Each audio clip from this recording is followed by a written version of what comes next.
Jouer au cinéma ou au théâtre, voilà deux manières complètement différentes d'appréhender le métier de comédien.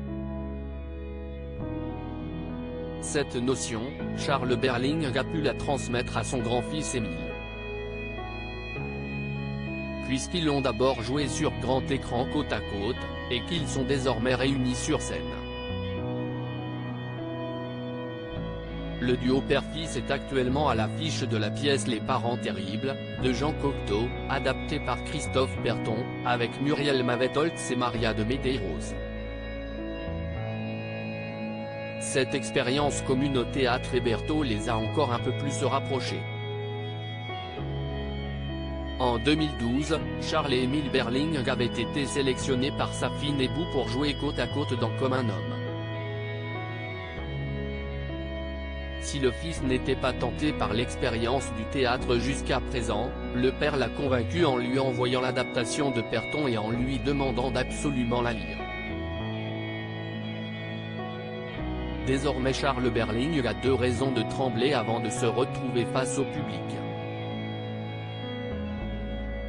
Comme j'ai fait beaucoup de théâtre, la question si est comment introduire son enfant à cette joie, a-t-il expliqué sur le plateau de l'émission Télématin sur France 2, le 21 février 2023. Après on est récompensé, parce qu'on a déjà joué en province et on voit ses yeux illuminés en coulisses. Et parce qu'il y met en fait si est génial le théâtre. Mais je te l'avais dit. Il a beau être adulte, si est toujours mon enfant si est sur ce même plateau que Charles Berling a eu le droit à une petite surprise. Son fils Émile, fruit de ses amours avec la photographe Sophie Attier, il a eu plus de 200 conquêtes, lui a laissé un petit message. Salut papa. Cette vidéo pour te dire que je n'ai jamais été aussi proche de toi que sur les planches, assure-t-il.